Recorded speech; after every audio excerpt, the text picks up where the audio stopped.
A lot of times people get into business and they're going so quickly, they start selling product or they start doing engagements with people and they don't have contracts in place. Hi, I'm Sonia Pedowick, your host of the Catalyst podcast. I'm a small business owner here. I founded Torian Consulting 9 years ago, an IT staffing firm here in Las Vegas. And during pandemic, I started the Catalyst Mastermind Collaborative, a small business mastermind that serves the small business community. I'll be coming to you twice a week, once just to talk about business ownership and what a mastermind group is, and once a week with a small business owner who will share their stories about lessons learned, how they started their businesses, share their knowledge with you, and all about the small business community and networking here in the Las Vegas market. So let's get into it. Welcome back to the Catalyst podcast. I'm your host, Sonia Pedowick. I'm the founder of Catalyst Mastermind, a local mastermind community here in the Las Vegas market. When I started Catalyst Mastermind, it was really to help businesses build liberty and legacy in their businesses. And the purpose of this podcast is to make sure that I'm bringing businesses together to highlight them, but also to educate small businesses on all things small business. Today, I wanted to talk about core business essentials.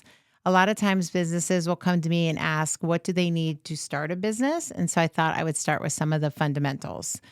Really, a lot of people don't know how to start their business, even just from the paperwork side, like some of the basic essentials with how do I file with the state. There is a portal called Silverflume that you can go and register your business with.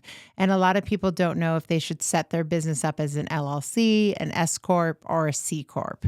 Now, I or any other business coach really should not be telling you how to do that or which entity you should be setting it up with. You really should be having those conversations with a tax advisor or CPA or someone that you talk about your personal financial business structures with, because really how your finances flow from your business through or down to your personal taxes is really what's important. You may choose to set it up as a C Corp or an S Corp and have those taxes flow down through. You may choose to have it set up as a limited liability and separate those assets from your personal. And really how you do that is independent from every individual business owner and how those businesses are set up. It depends on how much money those businesses are going to create for you. It depends on so many individual factors, and it's really unique per each and every one of those businesses. And you want to make sure that you're taking into consideration all of the different personal asset protection. So if it were me, I would make sure that you have a board of directors that is important to you, a CPA, an insurance broker. And we had an insurance broker on the show with Ashley from First Choice Insurance that could advise you on that stuff. It's important to make sure that you're talking to your banker. It's important that you're talking to anybody who advises you on your personal taxes, your assets, and that you're also making sure that you have someone that you can talk to when it comes to setting up trusts, wills, and how to separate and protect all of those assets as it relates to your personal and your business. It's very important. And I see a lot of businesses start up this way where they have all of their business income flow into their personal accounts. They start up so quickly. They have income coming in. Maybe it's a little side business that they've set up and they don't set up a business account. I think one of the most important things that you can do right away is just set up a small business account.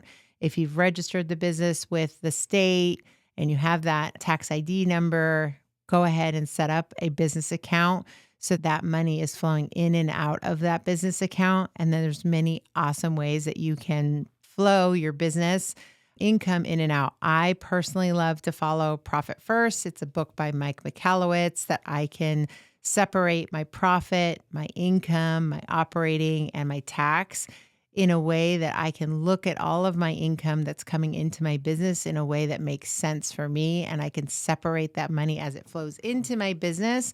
I can separate it into the different business accounts. And then each month or quarter, I can then take those business income and business assets and separate them accordingly. And then quarterly either pay taxes, quarterly pay operational expenses. I can also take a distribution as a business owner. Each of those things are also independent of the different businesses types, the different business income levels, And they really need to be discussions that you have with a financial advisor, a CPA, or a tax person that you really trust. I think one thing that is commonly overlooked is insurance. Your business, you've spent time building, you've spent time creating, and it is an important asset that you should protect. There's a bunch of different insurances that you can have. There's error and emissions, there's property, there's asset, and there is cyber. Those are all important insurances that you should look at and have a very elevated conversation with an insurance broker in order to make sure that those do or don't apply to your business. If you're taking payments, if you have people's information, if you're HIPAA compliant and you're in the healthcare industry, if you have employees where you're maybe taking their I-9, their employee data, you want to make sure as a business owner that you're protecting data. Every business is at risk for being hacked. There's social engineering that's going on. I can have a whole show, and we did have a show with a gentleman by the name of John who talks about how companies are being taken advantage of and hacked. You want to make sure that you're protected when it comes to that. Now, it's not only having the insurance, it's making sure that you have the policies and procedures in place, that you and your employees are following those procedures so that if you are hacked, that you have those policies and procedures in place so that your policy will cover you. Same goes for property insurance, asset insurance, that you also took the steps to protect your property, that whatever insurance you have, you're in alignment with the things that you said you would do to protect your assets as well. Legally, I also find it really interesting. A lot of times people get into business and they're going so quickly, they start selling product or they start doing engagements with people and they don't have contracts in place. You want to make sure that you take a moment, work with a business coach or within a mastermind group to talk about what type of contracts you should have in place. Statements of work, engagements that go two ways, that you really want to have those drafted. You can and should take advantage of AI out there and chat GBT, but it's really important to also maybe have a legal professional look at those to make sure that they're binding, that they go both ways, that the way that they're legally written is the law that is abiding here in the state of Nevada, if that's where you're doing contracts. Recently, I talked to someone who did use AI, who did use ChatGPT, and then didn't cross-reference it with the statute that was in place and got themselves into some trouble. So it's great to use that as a kicking off point, but make sure you're cross-referencing that to actual current and state legislature and NRS code to make sure that you're protected. You also want to make sure that you have the proper client service agreements, state, like I mentioned, scope of work, payment terms, and confidentiality agreements in place to protect your business. I think it's important if you have staff or employees that you have some branding awareness around the type of emails that are going out, website requirements and different things so that how you're communicating with your customer and on any social websites or interactions are the way that you want it to be represented out into the public. And so there's definitely trainings that you can use and put into place to make sure that when you hire people to represent your company, that there maybe are some social standards that you use. Maybe it's the signature that goes on. Maybe it's the type of language that you use. You can put into place, whether it's through an employee handbook or a marketing branding standard, sales standard, that you can put into place professional email standards to outline how your employees, staff, even vendors communicate with your customer base to properly represent your company. There is also a quickness to get to market that you may start up your business and just use an AOL or Gmail or just a generic email, iCloud. I think it's really great to choose into a work email, a domain, for a couple reasons. It allows you to be protected. It allows you to put some securities into place, and it also gives you some validity and also may prohibit you from being hacked or socially engineered. So consider working with someone who can help you get a properly branded email that isn't just a Gmail. It's a domain that you own and can add some layers of security through maybe a GoDaddy or somewhere that can help you with those pieces and parts. As it relates to accounting softwares, there's so many out there in certain industries, like maybe in like photography, wedding bookings. There's things like Honeybook. The biggest one that's out there is obviously Intuit with QuickBooks. There's QuickBooks Desktop and there's QuickBooks Online, and working with your bookkeeper to know what's the best.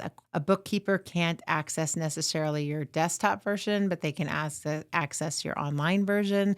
So knowing what's the most secure, has that multi-factor authentication that goes with it for added security, so that you know that there's that layer of support and secureness to it that you can give access to a bookkeeper. And then also if you switch that CPA or bookkeeper access, you can just kick them out, making sure that you're using what's industry standard, maybe for whatever industry you're in, but that also gives you that layer of protection.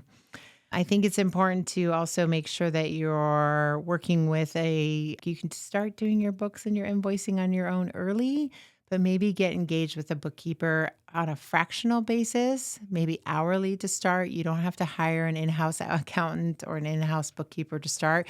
You can hire those on a fractional basis for, say, a few hours a month, or on a quarterly basis to keep those costs down. And that's an awesome way to save costs, but also make sure that you're on top of any quarterly taxes, local and state taxes, licensing, and making sure that you're all in line and prepared for when it's time to do tax season. Other things that I think are important to build your brand and awareness is to have a good network. Obviously, I'm a big proponent of Mastermind that builds a good table of board of directors and gets that really good foundation of a diverse group of people and contacts. None of the businesses are the same typically in a mastermind group, and you're usually at a table of anywhere between 8 and 16 people. But finding out who are your industry networking groups, a Chamber of Commerce is a good place to start. And there's many in town. There's Henderson City, North Las Vegas. There's the Holistic Chamber, which is a new one out there. There's the Urban Chamber, Latin Chamber. There's so many that you can belong to. There's obviously industry associations, but it's really important to network and test a few out, figure out where is the best time spent for you, and then really invest in that organization for a period of time. The more you pour into something, the more you get out of it. And then I am a huge proponent of mentorship, business coaching, mastermind, and just being involved in an organization where you are growing and pouring into yourself. I believe if you're not growing, you're dying. I have a coach. I have multiple masterminds that I belong to, whether it's here locally, nationally, or virtually. And I believe that there's value in that. You as a business owner should always be investing in yourself to continually grow. I invite you to check out Catalyst Mastermind as a guest. You're welcome to come see what we're all about and be a guest for free in the room just to see what the experience is all about, meet the other members. It's so important to have that foundation, that peer-to-peer advisory group.